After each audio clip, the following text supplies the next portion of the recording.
ఉద్యోగం కోసం చూస్తున్నారా? ఓం శక్తి ప్రైవేట్ లిమిటెడ్ కంపెనీలో మార్కెటింగ్ జాబ్స్ 20,000 నుంచి 30,000 వరకు జీతం ఉంటుంది. సంప్రదించండి.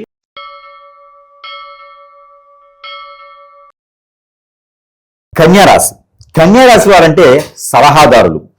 మంత్రిగా ఉంటారు, వీళ్ళు సీఎంగా ఉండరు, ఎందుకంటే సలహాదారులుగా ఉంటారు. ఒక డైరెక్టర్గా ఉంటారు, హీరోగా ఉంటారు, ఎందుకంటే వీరు వెనక ఏదైనా చేయగలుగుతారు. కన్యారాశి వారు ఇంట్లో ఉంటే వారంతా కూడా సుఖశాంతులతో ఉంటారనుకుంటారు, ఎందుకంటే కన్యారాశులు చాలా మేధావులు, తెలివి కలవారు, ఏదైనా సాధించగలుగుతారు, కానీ ఏదైనా సంపాదించుకోగలుగుతారు. ఎప్పుడు కూడా ఆర్థిక స్థితిగతుల్లోనే ఉంటుంటారు. వీరికి చిన్న వయసులోనే పెళ్ళి అవ్వాలి, లేకపోతే చాలా వయసు మీరిపోతుంది. కాబట్టి అలాంటి కన్యారాశి వారి పైన నరదిష్టి, నరకోశ కూడా చాలా ఎక్కువగా ఉంటాయండి. వీరి మంచితనమే వీరి శత్రుత్వం, వీరి మాట తీరే వీరికి శత్రుత్వం. ఎందుకంటే బుధుడు అధిపతి ఉన్నట్టు రాశి కదా, కాబట్టి వీరు ఎక్కడైతే మాట్లాడతారో 10 మందికి మంచి జరుగుతుంది, వీరు ఒక్కరే తప్పితే. కాబట్టి ఎవరైనా కన్యారాశి వారు ఉంటే కనుక ఎదుటి వారితో మాట్లాడుతూ ఉంటే ఏ పనైనా అవుతుంది ఎదుటి వారికి. అలాంటి కన్యారాశి వారి పైన నరదిష్టి, నరఘోష, శత్రుపీడ కొంచెం ఎక్కువగానే కనిపిస్తుంటది. దానిలా కనిపించినప్పుడు గ్రహాల యొక్క స్థితిగతులు మారినప్పుడు, గ్రహాల యొక్క సౌలభ్యం వీరిపైన లేనప్పుడు ఒక చిన్నపాటి పరిహారం అయితే ఖచ్చితంగా చేసుకోవచ్చు. ఆ పరిహారం ఏమిటంటే కనుక పచ్చ పెసలు, అలానే నల్ల మినుములు, నల్ల నువ్వులు, దానితో పాటు ఉలవలు తీసుకొని, అలానే మునగకాయలో ఉండేటువంటి గింజలు ఉంటే చూసారా, మునగ గింజలు అంటారు, ఆ సీడు ఒక 1/4 కిలో తీసుకొని ఎక్కడైనా నవగ్రహాలు ఉంటే ఆ నవగ్రహాల పైన అభిషేకం చేసుకోవడం, అలానే బ్రాహ్మణోత్తముల దగ్గరలో ఉంటే కనుక వారికి దానం ఇవ్వడం లాంటివి చేసుకుంటూ ఉండాలి. ఎప్పుడైనా కన్యారాశి వారు గురు పశుపత హోమం కానీ కన్యా పశుపత హోమం కానీ చేస్తే వారికి ఉన్నటువంటి దోషాలు కొంతమేర పటాపంచలైపోతాయి. కానీ ఇది జాతక ప్రకారంగా. కానీ కొంతమందిలో ఎన్ని పనులు చేసినా ముందుకు వెళ్ళలేరు. ఎన్నో దాన ధర్మాలు చేస్తూ ఉంటారు, ఎన్నో పూజలు యజ్ఞ యాగాలు చేస్తూ ఉంటారు, దర్శనం చేసుకుంటూ ఉంటారు స్వామివారి అమ్మవారి, కానీ అనుకున్న పనులు ముందుకెళ్ళవు.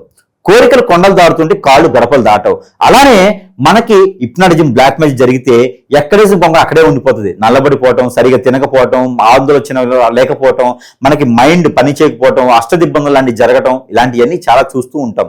ఇవన్నీ కూడా జాతక ప్రకారంగా కొంత భాగంలో ఉంటుంది అని మనం పరిహారం చేస్తున్నామే, చేసినా కూడా ఇంకా మనల్ని బాధిస్తున్నాయి అంటే కనుక శత్రుపీడ. మన పైన గ్రహాల స్థితిగతులు కాదు, మన పైన ఎవరో ఏదో చెడు క్రియలు చేపించారని అర్థం కదా. వారు మొండితత్వంతో, మూర్ఖత్వంతో ఉండకుండా, లేదు నిజంగానే ఏదో చేపించారని అనుమానం వస్తుంది. ఎందుకంటే ఆరోగ్య పరీక్షలు చేపిస్తాం, ఆరోగ్యంలో ఎలాంటి సమస్యలు లేవని మన పరీక్షలు చెప్తూ ఉంటాయి, కానీ మనకు తెలుసు మన ఆరోగ్యం బాగలేదు అని, ఎందుకంటే సహకరించదు. కాబట్టి వీరందరికీ కూడా ఎక్కడో శత్రుభయం కాదండి, ఏదో పీడలు మనకి చెడు క్రియలు చేపించారన్న అర్థంతో ఏదైనా ఉంటే కనుక ఖచ్చితంగా సంప్రదించండి. మీకు కావాల్సిన పరిహారం చేస్తే మనం ఎదగాల్సినటువంటి సమయంలో ఖచ్చితంగా ఎదగాలి.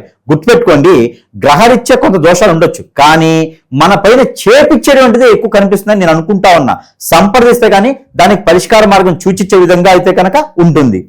మనకి కొన్ని దానాలు చేసుకోవచ్చు, అందులో ముఖ్యంగా కన్యారాశి వారు.